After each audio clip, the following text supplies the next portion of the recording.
सध्या सगळीकडेच अगदी कडक उन्हाळा चालू आहे आणि तापमान दरवर्षी वाढतच चाललंय. तर या परिस्थितीत आपण आपल्या तब्येतीची काळजी कशी घेतली पाहिजे?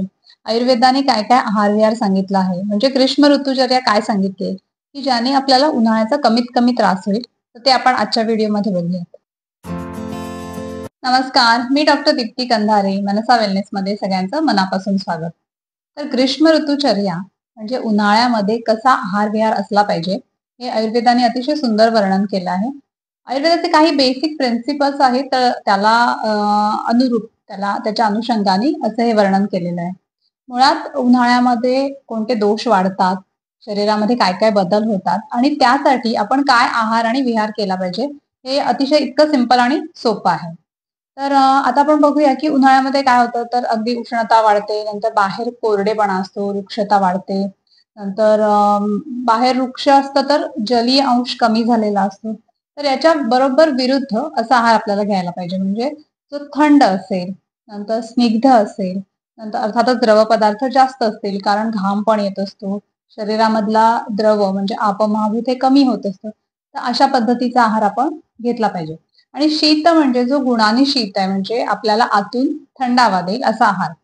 यामध्ये अजून एक महत्वाची गोष्ट लक्षात घेण्यासारखी म्हणजे आपल्या शरीरात उष्णतेमुळे पित्त वाढत असतं.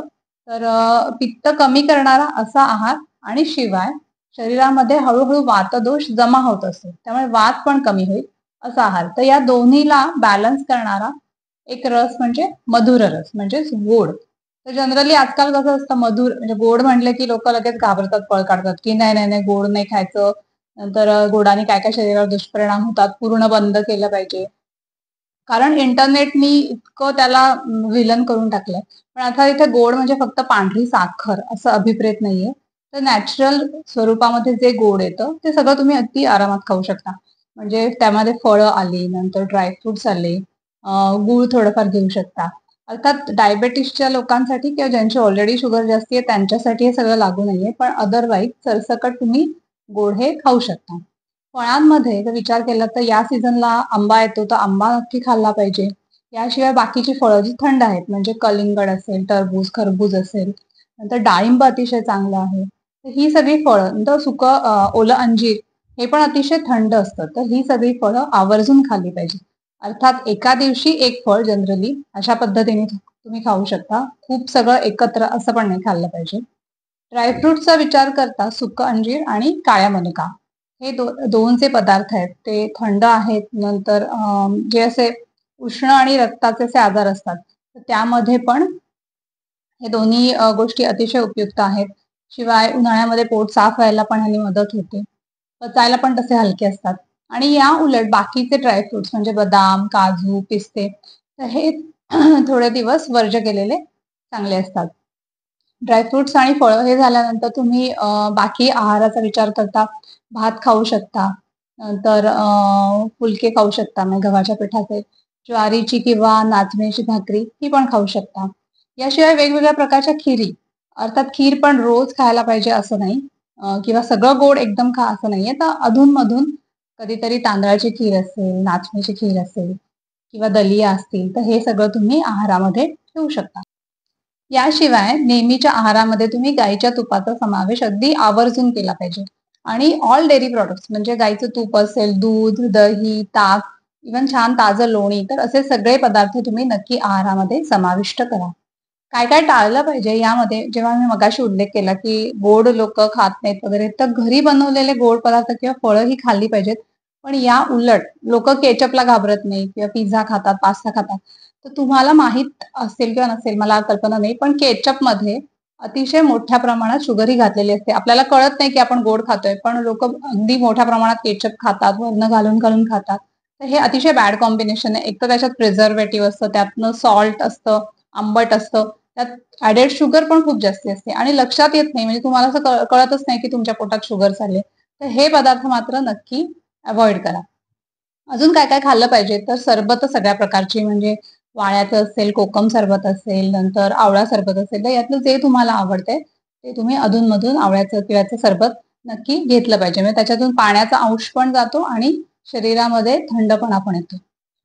हे गोड पदार्थ झाले. याशिवाय एक अतिशय उपयुक्त गोष्ट म्हणजे मुगाचं वरण. मुगाचं वरण हे तुम्ही नेहमीच्या आहारामध्ये नक्की समाविष्ट करा. कधी-कधी मुगाची खिचडी पण करू शकता आणि या उलट तुरीचं वरण थोडंसं कमी प्रमाणात घ्या. जे पदार्थ उष्ण असतात ते थोडेसे कमी प्रमाणात घ्यायचे. म्हणजे सगळे मसाल्याचे पदार्थ आणि त्यात पण जे जास्ती उष्ण असतात, म्हणजे मिरी असेल, मेथी असेल किंवा मिरच्यांचं प्रमाण जर जास्ती असेल, गरम मसाला असेल, तळलेले पदार्थ हे सगळे थोडेसे कमी करायचे.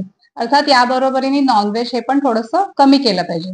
ज्यांना खूपच सवय असते किंवा अगदीच लागतं, तर त्यांनी सी फूड आणि ते पण ओलं खोबरं त्याचं वाटण केलेलं अशा प्रकारात घेऊ शकता. ओलं खोबरं हे सुद्धा उन्हाळ्यामध्ये अतिशय उत्तम असतं. त्यामुळे तुम्ही सगळ्या भाज्यांमध्ये वापरू शकता. फळभाज्या या पण उन्हाळ्यामध्ये अतिशय बेस्ट आहेत. तर त्या तुम्ही आवर्जून खाल्ल्या पाहिजेत. अजून एक महत्वाची गोष्ट म्हणजे शहाळ. तर शहाळ हे तुम्ही उन्हाळ्यामध्ये त्याचं पाणी प्या किंवा त्याचं खोबरं खा, हे नक्की खा. आता आहारानंतर जेव्हा विहार या गोष्टीबद्दल बोलतो, तर आयुर्वेदामध्ये अतिशय छान वर्णन आहे, की त्यांनी सांगितलंय की फुलांच्या माळा घातल्या पाहिजेत किंवा अशी सुगंधी फुलं पाहिजेत. तर आजकालच्या मुली किती प्रमाणात गजरा वगैरे घालतात त्यांना आवडतो माहीत नाही. पण ज्या जुन्या बायकांना माहीत असेल, की मोगऱ्याचा गजरा म्हणजे हा गजरा घातला कीच आल्हाददायक वाटतं. तर त्यांनी खरंच उष्णता कमी व्हायला नक्की मदत होते. आल्हाददायक वाटतं, फ्रेश वाटतं आणि ते महागडे आणि केमिकलवाले परफ्यूमपेक्षा हे एनी टाईम बेटर असतं. शिवाय तुम्हाला माहित असेल, की मोगरा हा पण थंड असतो. नंतर गुलाब किती थंड असतो. तर त्यामुळेच गुलाबाचा गुलकंद बनवतो आम्ही. तर गुलकंद हा पण उन्हाळ्यामध्ये नक्की घेतला पाहिजे. नुसता खाऊ शकता किंवा दुधामध्ये घालून खाऊ शकता. याबरोबरीने मोरावळा खाऊ शकता. तर विहारामध्ये पण अशा काही गोष्टी सांगितल्यात. नंतर उन्हाळ्यामध्ये खूप थकवा येतो. म्हणजे पटकन एनर्जी लॉस होतो. तर व्यायाम हा अतिशय कमी प्रमाणात केला पाहिजे. अगदी हलक्या स्वरूपात व्यायाम केला पाहिजे. वेळच्या वेळी झोपलं पाहिजे. तर पुरेशी झोप पण घेतली पाहिजे. तर हे काही आहार-विहाराचे नियम तुम्ही पाळले, तर तुमचा ग्रीष्म ऋतू हा अतिशय छान आणि आल्हाददायक जाईल आणि या बरोबरीने पित्त कमी होईल आणि वाताचा पण बॅलन्स झाल्यामुळे ह्याच्यानंतर येणारा जो वर्षा ऋतू आहे, म्हणजे पावसाळा आहे, त्याच्यामध्ये नवीन-नवीन विकार डोकं काढणार नाही. तर ही छानशी ऋतुचर्याचं पालन करा तुम्ही. अजून पुढे कुठल्या व्हिडिओ तुम्हाला कुठल्या विषयावर हवेत ते पण मला नक्की कमेंट करून सांगा.